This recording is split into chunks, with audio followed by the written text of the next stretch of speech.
Sebenarnya menurut aku saat aku menggunakan kedua produk ini teksturnya tuh mirip-mirip sih. Ada kandungan rice-nya yang fungsinya itu untuk melembabkan kulit. Aku udah pakai produk ini nih, kalian lihat sendiri ya. Yang ini tuh entah udah habis berapa, yang ini juga udah habis yang 2B kedua. Aku nggak akan pernah bosan untuk ngingetin kalian, jangan habiskan uang kalian untuk asal-asalan beli produk yang penting viral. Brand satu ngeluarin produk A, tiba-tiba ngeluarin produk B karena viral, kalian langsung beli aja.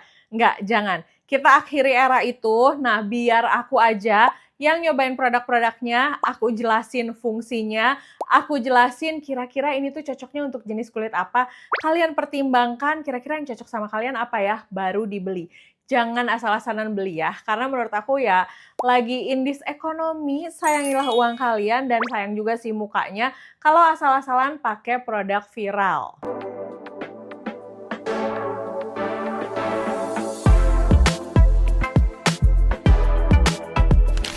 Dan hari ini aku mau ngebattlein dua sunscreen dari Beauty of Joseon. Secara packaging mungkin mirip, secara tekstur mungkin kalian nggak akan terlalu melihat bedanya, tapi sebenarnya ini tuh dua produk yang beda dan sebenarnya ditujukan untuk dua jenis kulit yang berbeda sih menurut aku. Nah, aku akan bahas produk ini dan termasuk aku bakalan ngasih UV camera testnya buat kalian. Kalau kalian ingat beberapa tahun lalu dunia tuh dihebohkan dengan sunscreen yang paling nyaman, sunscreen yang menjadi best seller, sunscreen yang katanya tuh paling bagus se-Korea. Pasti kalian ingat dengan produk Beauty of Joseon. Sebenarnya produk Beauty of Joseon tuh sekarang udah mulai banyak banget dan bukan hanya sunscreen aja, tapi mereka tuh sekarang udah punya serumnya, udah punya tonernya. Nanti aku akan bahas di video yang terpisah. Mereka tuh punya sunscreen ini nih di OG yang sebenarnya ini tuh viral banget dengan SPF 50+, PA++++. Nah, akhirnya mereka juga launching sunscreen yang ini nih, yang Relief Sun Aqua Fresh. Ini tuh SPF-nya 50+, PA++++ juga. Jadi secara SPF ini tuh sebenarnya sama aja, tapi secara harga tuh beda karena kalau yang sunscreen yang lama ini harganya tuh di sekitar 167 apa 165 ribu, tapi yang Relief Sun Aqua Fresh ini harganya di sekitar 186 ribu. Jadi yang ini memang lebih mahal. Tapi dari berat dan ukurannya sebenarnya sama sih, ini tuh 50 mili. Banyak yang bilang kalau Beauty of Joseon tuh di Koreanya nggak terkenal, tapi setelah 3 kali aku ke Korea, sebenarnya Beauty of Joseon juga ada sih produknya di Korea, terkenal juga, cuma mungkin karena skincare Korea tuh banyak banget, jadi si Beauty of Joseon tuh bukan yang tipe spesial banget gitu, karena banyak banget skincare lainnya. Nah, yang paling kerasa dari kedua sunscreen ini adalah untuk yang Rice and Probiotic ini, dia itu termasuk ke chemical sunscreen. Nah, tapi kalau untuk yang Relief Sun Aqua Fresh ini termasuk ke hybrid sunscreen. Jadi ini tuh sebenarnya beda banget kan. Terutama aku tahu banyak di antara kalian yang mungkin nggak bisa pakai kandungan yang chemical banget atau cuman bisa pakai yang hybrid banget. Nah, ini tuh bisa dijadiin pilihan buat kalian. Nah, yang berikutnya yang akan kita bahas adalah tekstur. Sebenarnya menurut aku saat aku menggunakan kedua produk ini teksturnya tuh mirip-mirip sih. Jadi kalau misalnya nggak bener-bener dibandingin, mungkin kalian akan berpikir, ah kayaknya sama aja. Tapi sebenarnya ini tuh beda. Kalau yang ini tuh teksturnya lebih creamy, terus hasil finishnya itu lebih glowing. Dan menurut aku kalau kalian punya kulit tipe yang kering, pasti bakal suka sama ini. Karena dia tuh ada efek shiny, glowing yang cantik banget.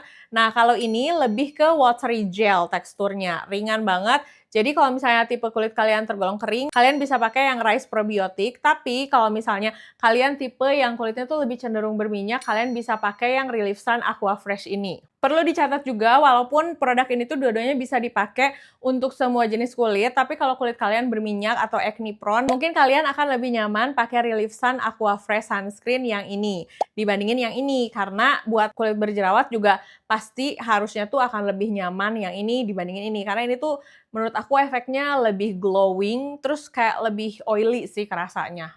Nah, kita akan bahas untuk kandungannya. Untuk rice dan probiotik ini, dia tuh mengandung rice extract, dimana kita udah tahu lah ya, rice extract itu adalah kandungan untuk brightening kulit wajah kita, yang kaya dengan asam amino, mineral, dan ferulic acid yang bisa ngatasin warna kulit yang tidak merata. Dia juga ada kandungan probiotik kompleks yang fungsinya itu untuk menjaga mikrobiome di kulit wajah, sehingga bisa menjaga skin barrier kulit wajah kita. Udah tahu kan ya, kalau di kulit wajah kita itu punya banyak sekali mikrobiome yang menjaga supaya kulit wajah kita itu skin barrier-nya tetap sehat. Dan juga bisa mempercepat regenerasi kulit wajah. Ada kandungan niacinamide-nya yang fungsinya untuk mencerahkan kulit, ada kandungan vitamin I-nya yang fungsinya sebagai antioksidan, ada allantoin, dan ada kandungan gliserin dan pantenol yang fungsinya untuk melembabkan dan menenangkan kulit wajah. Nah, kalau kulit wajah kalian itu tipe yang normal to dry skin, ingin ngejaga skin barrier, dan juga kulit wajah kalian tuh kusam, kalian harus pilih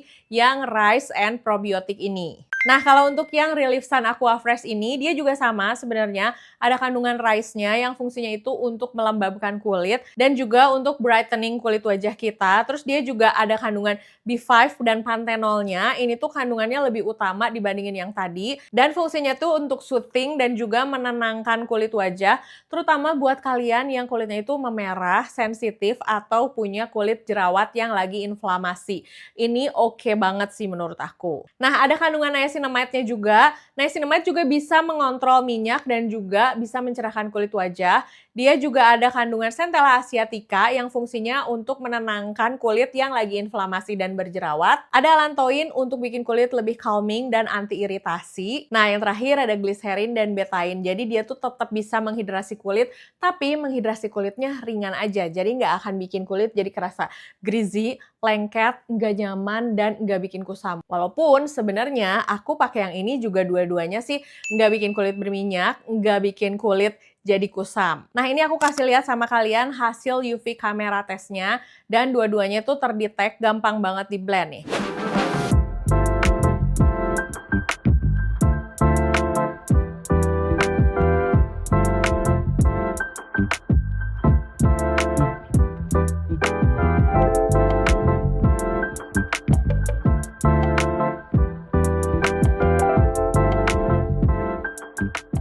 Nah, dua-duanya dengan tekstur yang tadi aku jelasin, kalau yang ini tuh lebih krim, kalian bisa lihat sendiri, sedangkan yang ini itu lebih watery gel. Dua-duanya gampang banget di blend, sama sekali nggak ada white cast-nya. Aku udah pakai produk ini nih, kalian lihat sendiri ya. Yang ini tuh entah udah habis berapa, yang ini juga udah habis yang 2B kedua. Nah, di antara kedua produk ini tuh nggak pedih di mata kalau misalnya dipakai sehari-hari. Terus kalau dipakai olahraga juga masih oke, tapi aku belum pernah ngetes sih karena memang dia tuh nggak ada klaim kalau misalnya dipakai untuk kulit yang olahraga atau buat kulit yang lagi berenang gitu, dia nggak ada klaimnya. Tapi yang pasti dia tuh nggak luntur yang putih-putih, bikin muka kita jadi kelihatan nggak banget dan malu gitu. Sehingga kalau buat daily, kalau kalian keringetan, kalau misalnya kalian berkegiatan, ini tuh oke dan sangat nyaman banget. Nah, jadi mulai sekarang kalau misalnya kalian ngelihat iklan-iklan produk sunscreen-nya Beauty of Joseon atau ngelihat review-reviewnya, kalian nggak usah bingung lagi, kira-kira buat aku beli yang mana ya? Apa aku beli dua-duanya aja ya? Nggak perlu buang-buang uang kalian. Yang ini buat kalian yang punya kulit kering kombinasi, yang ini buat kalian yang lebih punya kulit berminyak atau jerawatan. Nah, sebenarnya dua-duanya nyaman, sekarang tinggal ditentuin aja kira-kira buat kulit wajah kalian tuh yang paling pas yang mana. Nah, jadi gimana? Apakah video ini cukup menjawab kebingungan kalian sebelum membeli sunscreen yang katanya ini tuh adalah sunscreen paling laku di Amazon? Nah, kalau misalnya kalian udah pakai sunscreen dari Beauty of Joseon ini, tulis dong di kolom komentar kalian pakai tipe sunscreen yang mana. Dan kira-kira next aku perlu ngebattlein atau ngebahas produk apa lagi? Tulis di kolom komentar ya. Bye-bye!